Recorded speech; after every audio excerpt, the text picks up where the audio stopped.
Salut à tous, bienvenue dans le podcast, c'est Guillaume Stevenin. Je suis de retour, et oui, j'ai dû me concentrer sur d'autres petites choses en rapport avec Web Strategy. Donc voilà, je vais justement vous donner quelques infos. J'ai une nouvelle formation qui commence le 16 avril, qui est le 16 avril le soir, qui dure 1h30. Et c'est une formation où on va parler de gagner des nouveaux clients grâce à Internet. Donc si vous êtes entrepreneur, que vous postez régulièrement des choses sur Facebook, que vous avez vraiment très peu de retombées par rapport à ça, vous ne savez pas trop comment vous y prendre, vous ne savez pas trop quel type de post faire, etc. Donc là, je vais pouvoir vous aider, c'est une formation qui est pour vous. Donc venez le 16 avril, pour ça il faut simplement vous inscrire sur le site internet webstrategy.ch et vous allez sur la page événements. Là vous allez trouver les infos, vous pouvez vous inscrire directement depuis le site. Donc également dernièrement on a fait la première sortie, la première rencontre du groupe des freepreneurs. Je vous en reparle juste à la fin de l'épisode. En attendant, je vais vous diffuser l'interview que j'ai fait avec Benjamin Jacquet, qui a créé son entreprise qui s'appelle Ton Projet SARL. Benjamin est une personne vraiment très sincère, authentique et qui favorise le côté humain et la qualité. J'ai eu beaucoup de plaisir à le rencontrer et à entendre son parcours. Donc c'est vraiment quelqu'un qui met l'humain au centre et qui est là pour aider les gens, et ça fait vraiment plaisir. Il a aussi dû passer par certaines étapes un peu compliquées. Il a su rebondir sur certaines situations, et donc c'est vraiment un parcours qui est inspirant aussi, qu'il nous partage là aujourd'hui. Donc je vous incite à écouter le podcast, à écouter son interview, et restez bien connectés jusqu'à la fin où je vous donnerai des infos sur le groupe des freepreneurs. A tout de suite. Alors, bienvenue à tout le monde. Aujourd'hui sur le podcast, j'ai le plaisir de recevoir Benjamin. Enfin, c'est plutôt lui qui a le plaisir de me recevoir chez lui, dans son entreprise. Bienvenue. Bienvenue, merci. Donc Benjamin, tu as créé ton entreprise qui s'appelle Ton Projet SARL. Oui. Est-ce que tu peux nous expliquer un petit peu ton parcours, comment tu es arrivé jusque-là ? Alors, 2015-2016, on avait projeté de rénover la maison où on est maintenant. Ouais. On a nos bureaux aussi. Et puis avec ma femme, quand on a fait les transformations, le projet, et puis la direction des travaux, tout ça, puis ça m'a beaucoup plu. Mm-hmm. Avec l'expérience que j'ai du côté exécutif dans le domaine du bâtiment, si on veut bien, ça m'amène à un bon savoir-faire pour tout ce qui est mise à l'enquête, mais la suite surtout, tout ce qui est l'exécutif pendant les travaux, pendant qu'il y a les entreprises qui travaillent, les plannings, les planifications, tout ça, donc c'est un point fort pour moi. Et puis quand on a justement rénové là, ça m'a donné l'envie de créer mon entreprise. Mm-hmm. Au début, je voulais continuer de travailler de mes mains vu que j'étais charpentier aussi à l'époque. Ouais. Et puis après, j'ai eu 3 opérations au genou. Ouais. Donc, dû à ces 3 opérations au genou, j'ai plus le droit de faire de travail manuel, Mm-hmm. plus de porter, plus monter sur les toits. Puis j'ai dû refaire une reconversion professionnelle à ma charge. Ouais. Personne ne me donnait rien. Puis après, là, j'ai fait des cours du soir parce qu'avec des enfants, c'est vite compliqué. Mm-hmm. Alors, j'ai fait des cours du soir, des certificats et autres pour justement pouvoir créer l'entreprise que dans le secteur architecture, si on veut bien. Ouais. Plus administratif, les plans, les projets, mais avec la direction de travaux qui va derrière. Et puis, comme ça, je reste toujours actif dans le bâtiment avec mon savoir-faire. Mais sauf que c'est plus moi qui le fais de mes mains, quoi. Ouais, d'accord. Donc avant, tu étais menuisier, c'est ça ? Charpentier. Charpentier. Ouais, ok. C'est ta formation de base ? Non, j'ai fait mécanicien, premier apprentissage. D'accord. Après, j'ai bossé pendant 2 ans. Mais après, il y a eu tellement de technologie, c'était ordinateur. Puis on était vraiment que des numéros, puis moi, je cherchais pas ça. Mm-hmm. Alors, j'ai trouvé, à 23 ans, j'ai refait une reconversion dans la charpente. Okay. J'ai refait mon article 41 CFC. Après, j'ai bossé pendant 5 ans chef d'équipe. Puis après, justement, en 2016, j'ai créé mon entreprise. Ok. Ouais. Et donc, qu'est-ce que tu proposes comme service maintenant là ? Alors, tout ce qui est plan, projet, rénovation, moi, je suis fort dans tout ce qui est transformation, bien protégé. Donc tout ce qui est ferme, tout ce qui est recensé par niveau des lois cantonales, tous les bâtiments recensés, c'est notre point fort. Nous, on en a beaucoup de projets en route, justement, avec beaucoup de particuliers. Qu'est-ce que t'appelles un bâtiment recensé? C'est tous des bâtiments qui sont protégés, cadastrés au niveau communal, niveau cantonal. D'accord. Donc c'est des protections A, B, C. Ça peut être les façades, ça peut être toute l'enveloppe du bâtiment, ça peut être un lieu protégé historique dans certains villages. Il y a beaucoup de restrictions, mais après, il faut voir d'après... chaque village est différent avec ses propres lois, quoi. Ouais, d'accord. Ouais. Et puis dans la mise en place de ton entreprise, qu'est-ce qui a été le plus difficile? Le plus difficile, c'était tout ce qui était côté administratif que je connaissais pas du tout. Dans tout ce qui est LPP, les assurances, ces choses-là. Donc maintenant, j'étais seul jusqu'en, disons, mi-2018. Après, j'ai eu une dessinatrice qui a commencé, mais qui a eu des enfants, donc elle était en congé maternité jusqu'au début janvier de cette année. Okay. Et puis maintenant, justement, j'ai développé un secteur immobilier. Donc maintenant, on sera bientôt 5. Donc il y aura un qui sera plus pour tout ce qui est gestion, comptabilité, administratif. Et puis il y a aussi ma femme qui est secrétaire dans l'entreprise les mercredis. Ouais.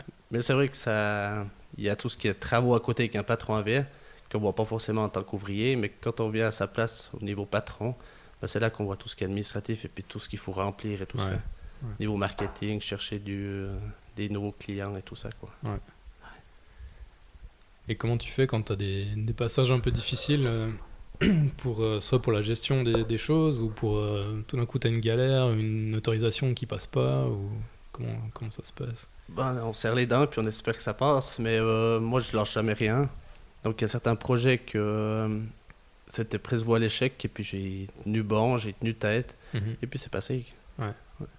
Faut toujours croire en ses idées, en ses projets puis aller de l'avant avec ça, quoi. Excellent. Et puis comment ça se passe? Donc là vous avez tu as pu retrouver en fait l'ambiance, le climat d'une petite entreprise presque familiale, j'ai envie de dire. Voilà, c'était mon but, pas d'avoir des numéros sous les têtes, mais d'avoir des prénoms. Et puis de garder une petite entreprise avec le contact clientèle, qu'un client tel et tel rentre chez nous, boit le café ou autre, il est reconnu avec son prénom, il est reconnu à son titre, et puis pas son numéro de dossier, quoi. De dossier, voilà, exactement. Ouais. Et puis vraiment l'entreprise familiale, donc on sera 3 de la même famille à travailler là. Ouais. Et puis j'ai un architecte qui va commencer au mois de mai, aussi avec ma dessinatrice pour me délester tout ce qui est projet, mise en place des projets, les dossiers de mise à l'enquête. Puis comme ça, moi je peux faire plus service clientèle et puis l'exécutif pendant les travaux si on veut. Ouais, d'accord. Donc tu vas, en fait, si on prend l'exemple d'un client, quelqu'un qui vient pour rénover une ferme, donc toi tu vas voir l'état du bâtiment et puis tu vas faire des propositions par rapport à ça.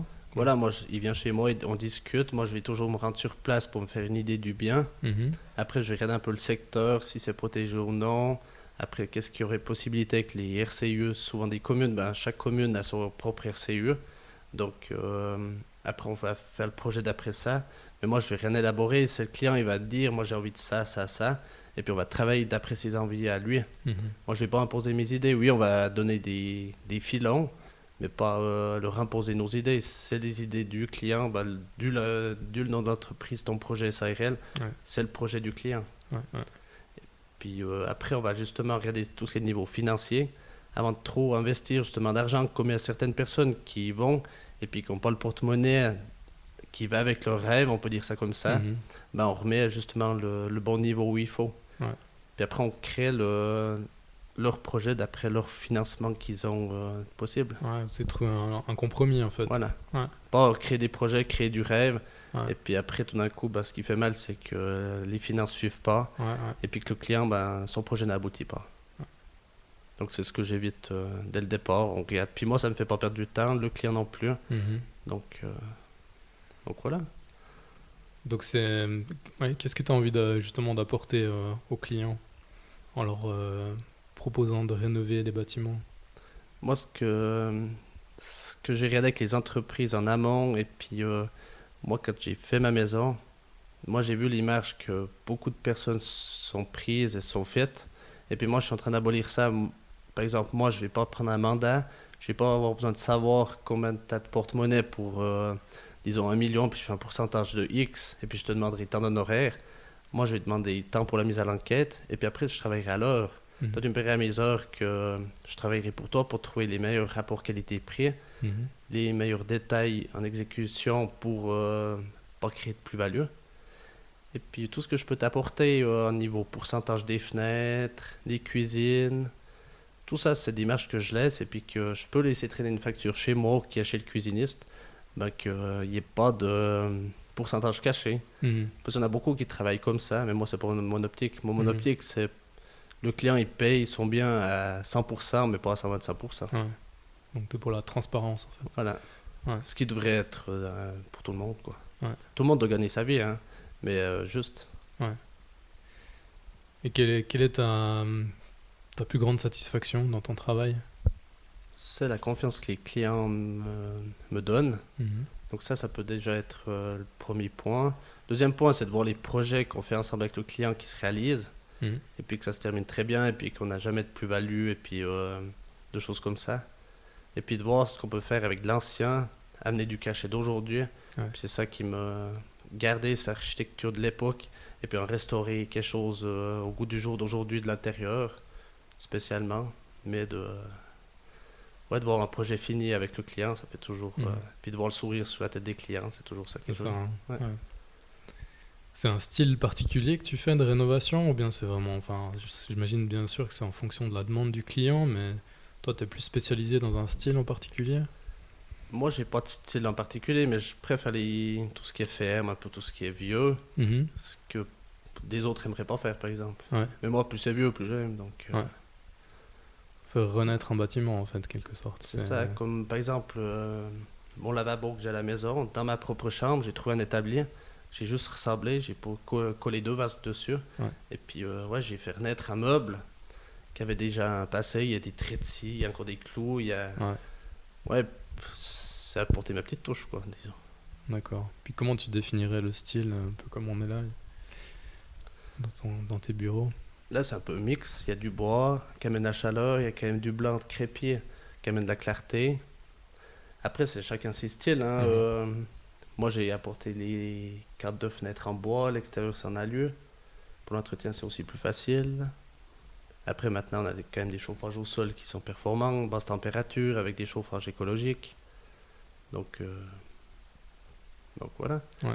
Après, certains, ils aimeront pas le bois, ils aimeront que le béton. Après, je suis obligé aussi de me caler d'après les clients. Bien sûr, ouais. Moi, je vais pas leur imposer mes choix. Je leur donnerai juste des conseils, c'est tout. Ouais. Ok. Ouais, là, c'est un mélange d'anciens et de nouveaux, en fait. Donc, c'est ça voilà, qui est j'ai assez... gardé la façade devant protégée. Ouais. Après, j'ai tout brossé, j'ai tout retravaillé la façade un peu en vieux bois. Et puis après, autrement, tout le reste de la maison, à part le radier au sol qui est en béton, tout le reste, c'est ossature bois. Ok.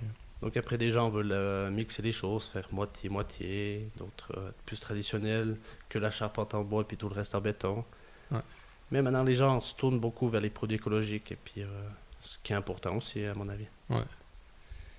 Justement, par rapport aux produits écologiques, qu'est-ce qui a changé dans ton travail ces dernières années par rapport à ça, dans les méthodes, dans les technologies? Dans les méthodes, technologies, les produits qu'on emploie de base.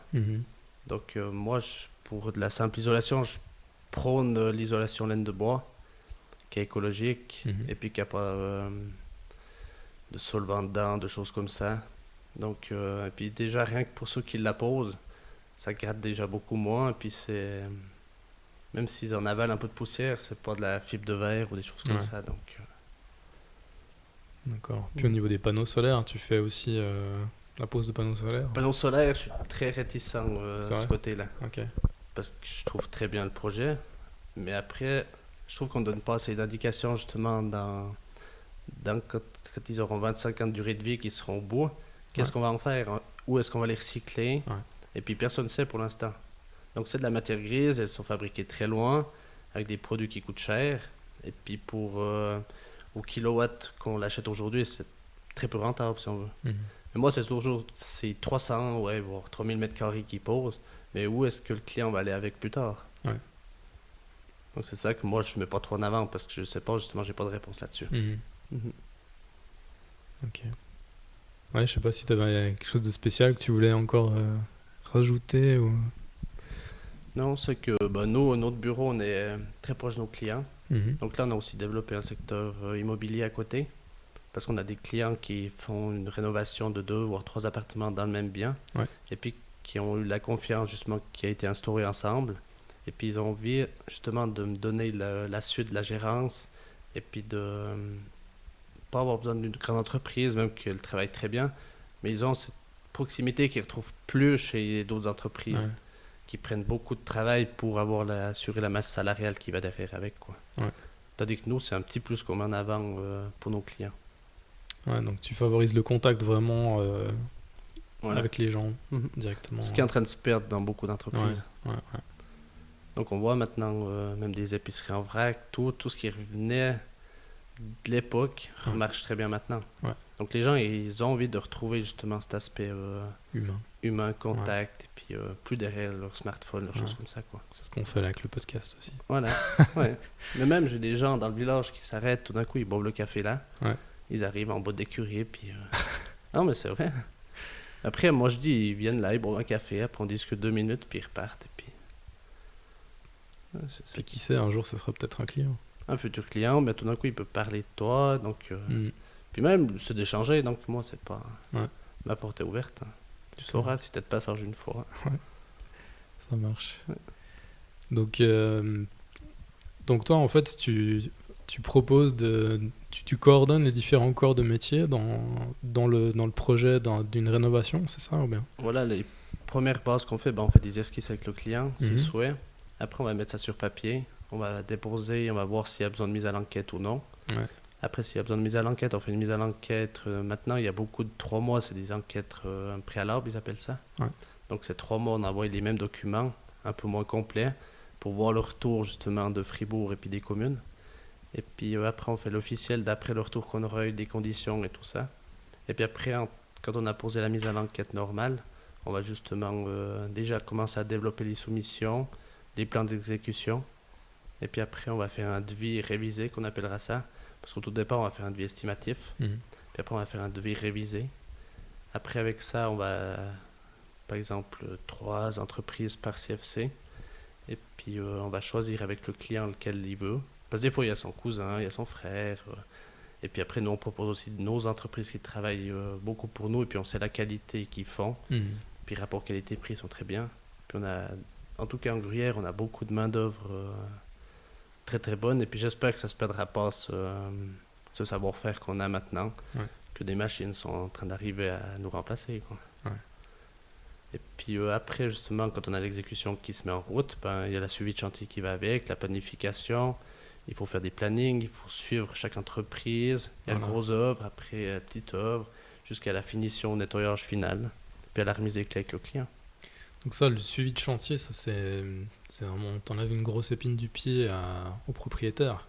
Oh oui, ça a beaucoup de soucis. Puis c'est vraiment le point noir. Enfin, c'est ce qu'on entend souvent dans les gens qui ont acheté quelque chose et qui disent mais c'est l'horreur, il faut tout le temps aller vérifier, contrôler ce qu'ils font, etc. Faire des réunions. Donc là, c'est toi qui te charges de ça en fait. C'est moi qui me charge, et puis souvent ça fait peur aux clients parce c'est sûr, c'est le gros montant que je demande, c'est là. Parce qu'il y a beaucoup d'heures pour une villa standard. Moi, je suis autour des 300-400 heures de travail.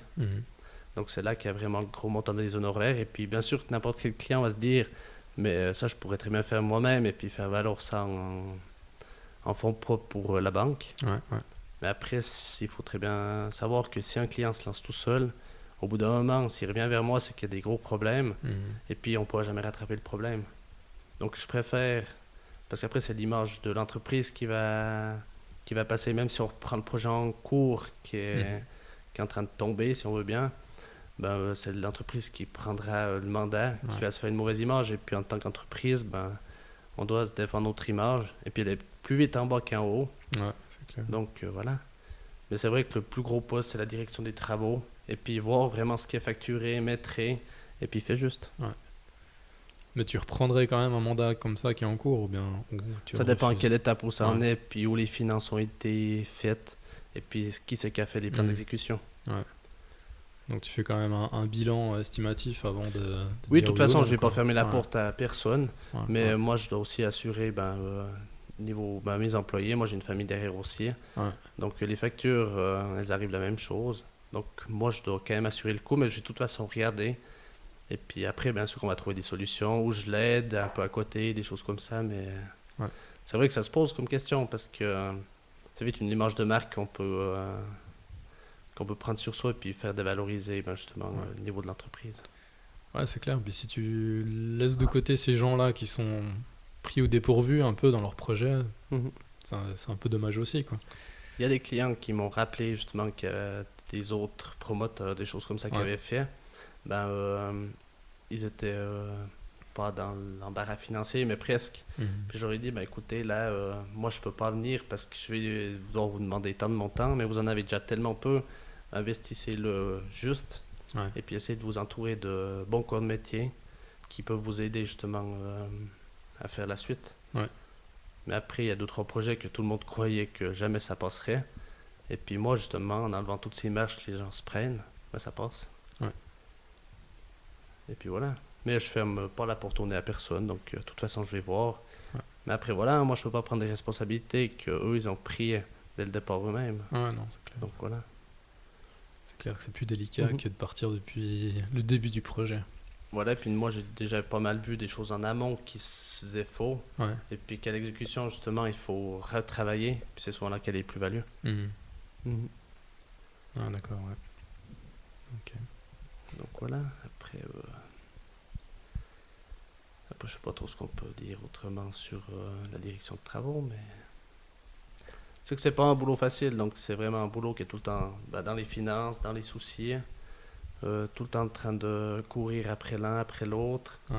Puis après, si on travaille avec des entreprises qu'on connaît aussi, ça va beaucoup plus facile, le transfert d'informations est plus fluide. Mhm.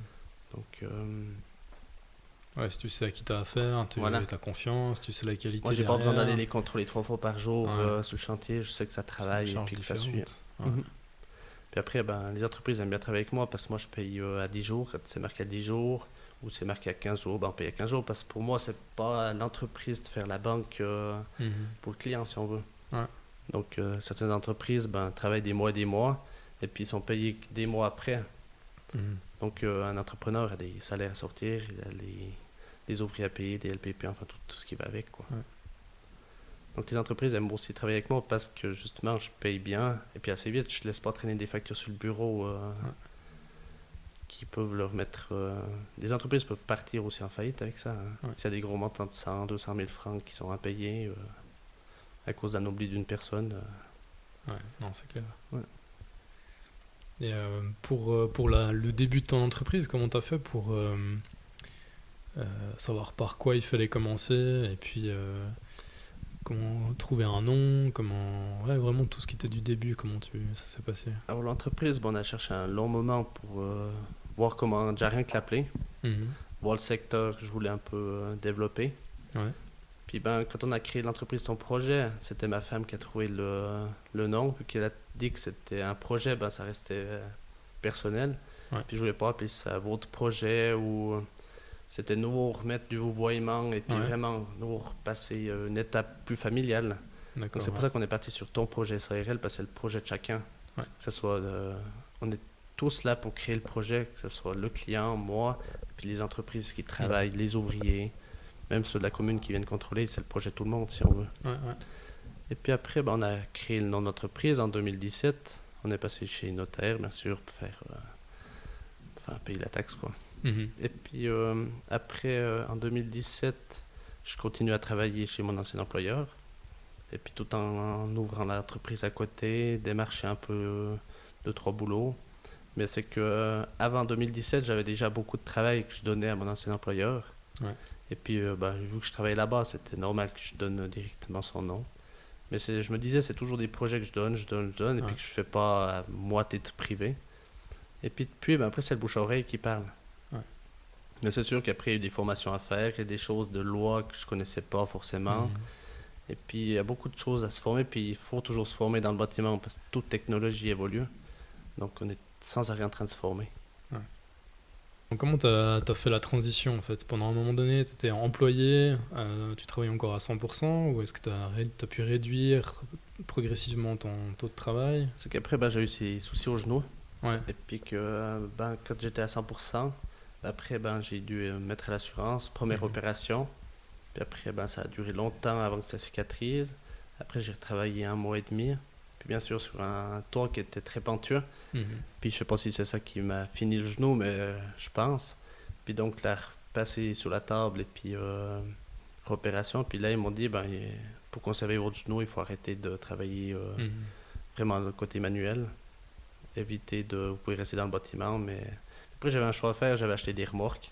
Ouais. J'avais loué un atelier, j'avais des machines, j'avais un fourgon, j'avais plein de Ah choses ouais. qui étaient déjà là pour... parce que 2018, c'était officiel de toute façon que je commençais à 100% à mon compte. Ok.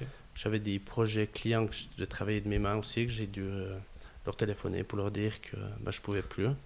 Revendre des remorques, enfin tout le tirage que j'avais à perte, Ouais. pour pas que ça reste dehors et puis que ça re-rentre à nouveau dans... Comment t'as vécu cette période-là? Très dur, parce que j'étais toujours aimé travailler de mes mains. Mhm. Et puis, ouais, quand j'ai fait la maison, j'ai presque fait 2000 heures en plus sur une année de travail. Ouais. Donc, je travaillais tous les samedis et tout ça. Mais j'ai trouvé très dur. Et puis, le fait de stopper net et puis de plus rien faire de ses mains, c'est Ouais. très compliqué. Ouais, je pense. Mais maintenant, je fais différemment. Mais je reste toujours dans le bâtiment. Donc, après, Ouais. je peux donner mes conseils puis ma technique pour tout ce qu'elle a mis en œuvre. Ok. Après, c'est sûr qu'il y avait un petit bureau où on était à côté en 2018. J'avais un tout petit bureau, j'avais fait ça, un petit atelier à l'époque pour justement mettre 2-3 machines stationnaires, des choses comme ça. Puis Mhm. j'ai mis mon bureau là-bas avec les ordinateurs. Et puis on a commencé un bureau d'architecture là-bas derrière. Parce qu'au tout début, c'était un peu entreprise générale, entre guillemets, vu qu'on faisait un peu les deux. Ouais. Après, j'ai dit entreprise générale, ça parle pas aux clients, c'est vraiment Mhm. les marges, des choses comme ça. Puis c'est ce que je voulais pas mettre en avant. Donc, c'est pour ça que je suis repassé nouveau chez un notaire, changer les buts de l'entreprise. Ok. Et puis après, on a fait une année dans les bureaux. Donc, on n'avait pas de toilette, juste un bureau avec vue sur l'extérieur, mais une entrée indépendante, c'était déjà pas mal aussi. Les Ouais. clients rentraient pas forcément dedans directement Mhm. chez moi. Ouais. J'avais pas de loyer à payer, donc ce qui Mhm. m'a aussi aidé financièrement. Et puis après, depuis 2019, on a créé un nouveau secteur immobilier. Et puis on a déplacé nos bureaux justement dans le 3,5 qu'on a dans la maison familiale. Et puis comme ça, on peut recevoir aussi les clients un peu mieux. On a aussi une table, on peut boire le café. On a un peu un open space là. Après, on a des toilettes. On a quand même un autre outil de travail, on dit. Ouais. Ouais. Puis après, pour 5 personnes, il faut vite de la place. Donc, Ouais, c'est clair. après, les ouvriers, ils mangent quand même là. Il y a un micro-ondes. Donc, Mhm. des fois, ils font demi-heure à midi. Ok. Après, ils viennent un peu plus tard le matin. Ça dépend. Ouais. Donc, moi, je suis pas rigide non plus avec mes employés. Donc, moi, je leur fais confiance. Après, ça doit être comme ça, à mon avis. Il faut faire confiance. Mais il faut aussi se méfier des fois. Donc finalement, malgré les moments difficiles avec le genou et tout ça, au final, t'as quelque chose que tu t'aurais voulu faire autrement ou... Non, comme ma femme dit, chaque tracé de vie est fait. Ouais. Même qu'on le connaît pas, puis qu'on le découvre jour après jour. Mhm. Mais elle m'a dit, t'en es là aujourd'hui, c'est peut-être pas pour rien. Mhm. Elle m'a dit, tu devais être là. Puis après, il faut voir les points positifs. Ouais. Puis il faut pas rester en arrière, il faut voir devant maintenant.